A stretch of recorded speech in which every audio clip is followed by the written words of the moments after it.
রহমতুল্লাহি ওয়া বারাকাতুহু। বিসমিল্লাহির রহমানির রহিম। পরম করুণাময় আল্লাহর নামে আরম্ভ করিলাম। হযরত মারিয়াম আলাইহিস সালামের অলৌকিক জীবন ও সন্তান দানের কাহিনী। অনেক অনেক বছর আগে বনি ইসরায়েলের দেশে এক মহৎ নবী ছিলেন, হযরত ইমরান আলাইহিস সালাম। তিনি ছিলেন ধার্মিক ও আল্লাহভীরু একজন মানুষ। তার স্ত্রী হান্নান ছিলেন পরহেজগার ও আল্লাহর একনিষ্ঠ বান্দী। তাদের কোনো সন্তান ছিল না। একদিন হান্নান দোয়া করলেন, হে আল্লাহ প্রভু, তুমি যদি আমাকে একটি সন্তান দাও, আমি তাকে তোমার পথে উৎসর্গ করব। সে কেবল তোমার ঘরে বাইতুল মুকাদ্দাসে সেবা করবে। সূরা আলে ইমরান 3:35। আল্লাহ তার দোয়া কবুল করলেন। তিনি একটি কন্যা সন্তান প্রসব করলেন। নাম রাখলেন মারিয়াম। তিনি প্রতিজ্ঞা রক্ষা করলেন, ছোট মারিয়ামকে বাইতুল মুকাদ্দাসে পাঠিয়ে দিলেন, আল্লাহর ঘরে। মারিয়ামকে লালন পালন করার দায়িত্ব নেন এক মহান নবী, হযরত জাকারিয়া আলাইহিস সালাম। তিনি মারিয়ামকে শিক্ষা দিতেন, সঠিক পথে রাখতেন। মারিয়াম ছিলেন অতি পবিত্র, পরহেজগার এবং আল্লাহর ইবাদত বন্দেগী করতেন। আল্লাহ তাকে বিশেষ বরকত দান করেছিলেন। হযরত জাকারিয়া আলাইহিস সালাম যখন তার কাছে খাবার নিয়ে যেতেন, তখন প্রায় দেখতেন মারিয়ামের কাছে এমন একটা ফল রয়েছে যা তখন ঋতুতেও নেই। তিনি অবাক হয়ে জিজ্ঞাসা করলেন, হে মারিয়াম, এগুলো তুমি কোথা থেকে পেলে? মারিয়াম বললেন, এগুলো আল্লাহর পক্ষ থেকে এসেছে। আল্লাহ যাকে ইচ্ছা সীমাহীন রিজিক দেন। সূরা আলে ইমরান 3:37। আল্লাহর পক্ষ থেকে শুভবার্তা। একদিন মারিয়াম আলাইহিস সালাম একা ইবাদত করছিলেন। হঠাৎ এক মহিমান্বিত ফেরেশতা জিবরাইল আলাইহিস সালাম তার কাছে মানুষের রূপে এসে দাঁড়ালেন। মারিয়াম ভয় পেয়ে বললেন, আমি পরম করুণাময়ের কাছে তোমার থেকে আশ্রয় চাই, যদি তুমি আল্লাহ ভীরু হও। ফেরেশতা বললেন, ভয় পেও না মারিয়াম, আমি তোমার প্রভুর বার্তাবাহক। আমি তোমাকে একটি পবিত্র পুত্র সন্তানের সংবাদ দিতে এসেছি। সূরা মারিয়াম 19:19। মারিয়াম বিস্মিত হয়ে বললেন, কিভাবে আমার সন্তান হবে? আমাকে তো কোনো পুরুষ স্পর্শই করেনি। ফেরেশতা জবাব দিলেন, এটাই তোমার প্রভুর ইচ্ছা। তিনি যাকে ইচ্ছা সৃষ্টি করেন।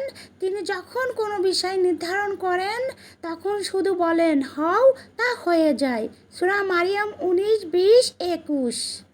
কোনো পুরুষের স্পর্শ ছাড়াই গর্ভধারণ। এভাবে আল্লাহ তার অলৌকিক ক্ষমতায় মারিয়ামকে গর্ভবতী করে দিলেন। কোনো পুরুষের ছোঁয়া ছাড়াই তিনি নিজেকে মানুষের থেকে দূরে সরিয়ে দিলেন এবং একটি নির্জন স্থানে চলে গেলেন।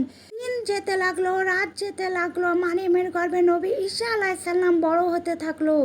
তিনি লজ্জিত ও চিন্তিত ছিলেন, মানুষ কি বলবে। তবুও তিনি আল্লাহর উপর ভরসা রাখলেন। সন্তান জন্ম ও খেজুর গাছের অলৌকিকতা। যখন প্রসবের সময় ঘনিয়ে এলো, মারিয়াম আলাইহিস সালাম যন্ত্রণায় কাতর হয়ে একটি খেজুর গাছের নিচে আশ্রয় নিলেন। তিনি কাঁদতে কাঁদতে বললেন, হায়, এর আগে যদি আমি মরে যেতাম এবং বিস্মিত হয়ে যেতাম। সূরা মারিয়াম 19:23। তখন আল্লাহর পক্ষ থেকে আওয়াজ এলো, কিন্তু বর্ণনা নবজাত ঈসা আলাইহিস সালামের মুখ থেকেও, হে মারিয়াম, তুমি দুঃখ করো না। তোমার পায়ের নিচে একটি ঝর্ণা প্রবাহিত হয়েছে। গাছটি ঝাঁকা দাও, তোমার উপর পাকা খেজুর পড়বে। খাও, পান করো এবং চোখ শীতল করো। সূরা মারিয়াম 19:24-26। এভাবেই মারিয়াম কোনো পুরুষ স্পর্শ ছাড়াই এক অলৌকিক সন্তান হযরত ঈসা আলাইহিস সালামকে জন্ম দিলেন। মারিয়াম আলাইহিস সালাম সন্তানকে কোলে নিয়ে ফিরে এলেন। লোকেরা অবাক হয়ে বলল, হে মারিয়াম, তুমি এক অদ্ভুত কাজ করলেন। তোমার পিতা ছিলেন না খারাপ মানুষ, তোমার মা ছিলেন না ব্যভিচারিণী। মারিয়াম কিছু বললেন না, শুধু শিশুটির দিকে ইঙ্গিত করলেন। সবাই অবাক হয়ে বলল, আমরা কিভাবে একটি শিশুর সাথে কথা বলবো? তখন নবজাত ঈসা আলাইহিস সালাম নিচের মুখে কথা বললেন, নিশ্চয়ই আমি আল্লাহর বান্দা। তিনি আমাকে কিতাব দিয়েছেন এবং নবী করেছেন। তিনি আমাকে যেখানেই রাখছেন সেখানেই বরকতময় করেছেন। তিনি আমাকে সালাত ও যাকাত আদায়ের আদেশ দিয়েছেন যতদিন আমি জীবিত থাকি, এবং আমাকে আমার মায়ের প্রতি অনুগত করেছেন। সূরা মারিয়াম 19:30-32। তাই স্তম্ভিত হয়ে গেল। এ এক অলৌকিক ঘটনা। এভাবেই আল্লাহ প্রমাণ করেছিলেন যে তিনি কুন ফায়াকুন। মারিয়াম আলাইহিস সালামের জীবনধারা। হযরত মারিয়াম আলাইহিস সালাম সারা জীবন পবিত্র ও ইবাদত পরায়ণ জীবনযাপন করেছেন। তিনি সর্বদা পর্দা পালন করতেন, দুনিয়ার ঝলমল থেকে দূরে থাকতেন এবং আল্লাহর ইবাদতে ডুবে থাকতেন। তার নাম পবিত্রতার প্রতীক হয়ে গেছে। কোরআনের আল্লাহ তাকে বিশেষ মর্যাদা দিয়েছেন। মারিয়াম আলাইহিস সালাম ইমরানের কন্যা, তিনি নিজের সতীত্ব রক্ষা করেছিলেন।